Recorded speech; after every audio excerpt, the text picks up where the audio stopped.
अमृतसर से जुड़ा अत्यंत संवेदनशील और पंथक महत्व का मामला एक बार फिर से सियासी और धार्मिक बहस के केंद्र में बना हुआ है। श्री गुरु ग्रंथ साहिब जी के पावन स्वरूपों से संबंधित मुद्दे को लेकर शिरोमणि गुरुद्वारा प्रबंधक कमेटी और पंजाब सरकार आमने सामने नजर आ रही हैं। 29 दिसंबर को मुख्यमंत्री भगवंत मान एसजीपीसी पर अकाली का कठपुतली बनकर काम करने का आरोप लगाया था और कहा था कि गायब स्वरूप मामले में एक एक गुनहगार को सजा मिलेगी, जिस पर एसजीपीसी के प्रधान एडवोकेट हरजिंदर सिंह धामी ने खुद ही ये मान लिया है कि वो अकाली दल के सिपाही हैं।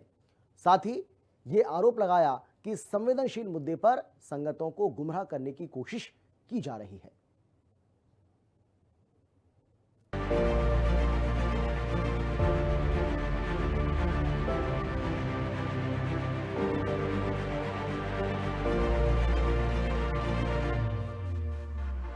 गायब स्वरूपों को लेकर पंजाब में सियासी और धार्मिक बहस। सीएम मान के आरोपों पर एसजीपीसी प्रधान ने लगाई मुहर। एसजीपीसी प्रधान ने कहा, अकाली दल का सिपाही होने पर गर्व।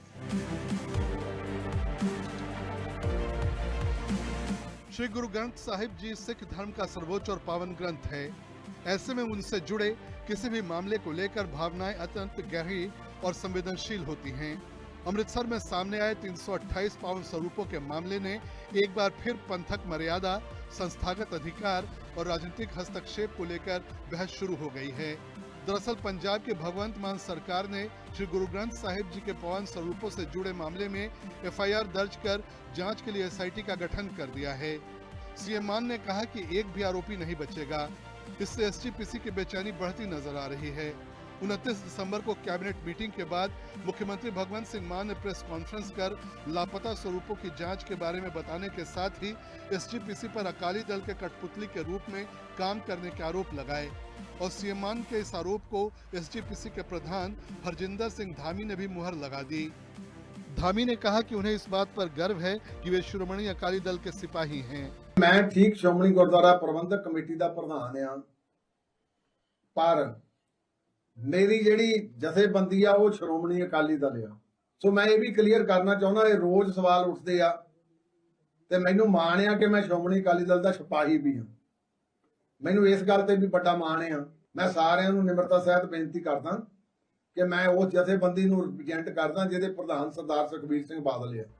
पंजाब में इस वक्त ऐसी सरकार है जो विकास के साथ सिख गुरुओं के सम्मान के लिए भी हर जरूरी कदम उठा रही है। एक के बाद एक शहीदी समागम का आयोजन किया जा रहा है और श्री गुरु ग्रंथ साहिब के जिस गायब स्वरूप को लेकर 2022 से पहले तक किसी भी सरकार ने कोई गंभीर एक्शन नहीं लिया, उसका भी सच सामने लाकर गुनहगारों को सजा दिलाने के मिशन में मान सरकार जुटी हुई है।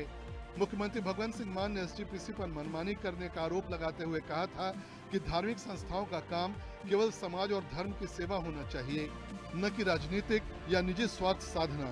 लेकिन एसजीपीसी अकाल तख्त साहिब को ढाल के रूप में इस्तेमाल कर रहा है ताकि अपनी मनमानी और विवादित निर्णयों को सही ठहराया जा सके। साथ ही सीएम मान ने यह आरोप भी लगाए थे कि एसजीपीसी के चुनाव लंबे समय से नहीं हुए हैं। 14 साल में कोई चुनाव नहीं होने के कारण संगठन में नेतृत्व और जवाबदेही के सवाल उठ रहे हैं। सीएम मान ने कहा कि बिना चुनाव और बिना पारदर्शिता के निर्णय लेने से जनता और संगत के बीच विश्वास टूटता है। ऐसे में इस पर किसी को जवाब देना चाहिए क्योंकि संगत को सच जाने का अधिकार है। कठपुतली ਦੇ ਵਾਂਗੂ ਸ਼੍ਰੋਮਣੀ ਕਮੇਟੀ ਦੇ ਪ੍ਰਧਾਨ ਨੂੰ ਚਲਾਇਆ ਜਾਂਦਾ ਹੈ। ਅਕਾਲ ਤਖਤ ਸਾਹਿਬ ਨਾਲ ਅਸੀਂ ਕੌਣ ਆਈ ਮੱਥਾ ਲਾਉਣ ਵਾਲੇ? ਸਾਡੀ ਹੈ ਕੋਈ ਇੰਨੀ ਹਿੰਮਤ ਜਾਂ ਕੋਈ ਔਕਾਤ ਕਿ ਅਸੀਂ ਸ਼੍ਰੀ ਅਕਾਲ ਤਖਤ ਸਾਹਿਬ ਨਾਲ? ਅਕਾਲ ਤਖਤ ਸਾਹਿਬ ਤੇ ਜਿਹੜੇ ਨੋਮੀਨੇਟ ਬੰਦੇ ਕਰਦੇ ਆ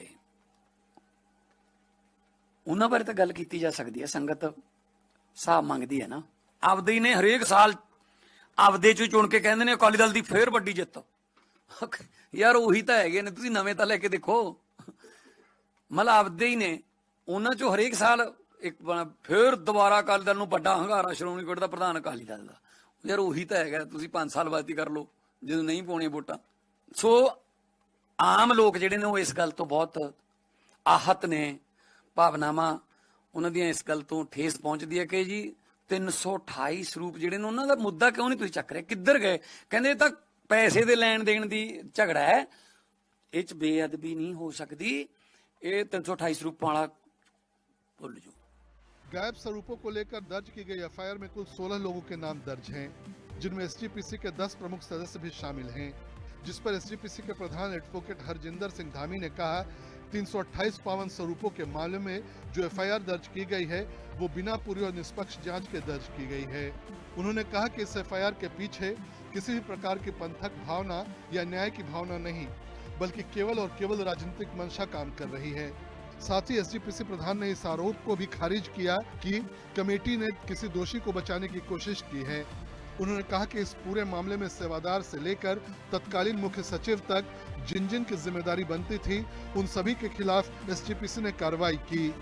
27 अगस्त 2020 को एसजीपीसी ने एक प्रस्ताव पारित किया जिसके तहत दोषी अधिकारियों और कर्मचारियों पर अलग अलग स्तर पर कार्रवाई की गई। इसके बाद 5 सितंबर 2020 को एसजीपीसी की बैठक में सर्वसम्मति से यह फैसला लिया गया कि इस मामले को पुलिस के हवाले नहीं किया जाएगा, बल्कि श्री अकाल तख्त साहिब के आदेशों और पंथक परंपराओं के अनुसार निपटाया जाएगा। एसजीपीसी के सर्विस रूल्स में कहीं भी यह प्रावधान नहीं है कि ऐसे मामलों को अनिवार्य रूप से पुलिस को सौंपा जाए। जिले रुखसत हो गए, हुण साडा उन्हां नाल कोई सरोकार नहीं, कहण तो भाव साबका सारे हो गए। सो ये गल जिहड़ी अक्सर ही प्रचारी जाती आ, पहला मैं इसदा खंडन करदा कि बिल्कुल गलत प्रचारी जा रही, इहो दी कोई गल नहीं। फिर ये जिहड़ी कार्रवाई पुलिस करिया करूगी, पहला गल।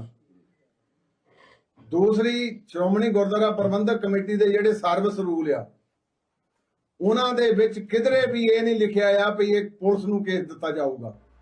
कुल मिलाकर 328 पावन स्वरूपों से जुड़ा मामला अब केवल एक प्रशासनिक या धार्मिक मुद्दा नहीं रह गया है, बल्कि ये पंथक अधिकारों, संस्थागत स्वायत्ता और राजनीतिक हस्तक्षेप की बहस का केंद्र बन गया है। सीएम मान का साफ संदेश है कि धार्मिक संस्थाओं को जवाबदेही और पारदर्शिता के साथ काम करना चाहिए। ऐसे में इस पूरे मामले में सबसे बड़ा सवाल यही है कि दर्ज की गई एफआईआर पर आगे क्या रुख अपनाया जाएगा। स्पेशल रिपोर्ट, हिंदी खबर।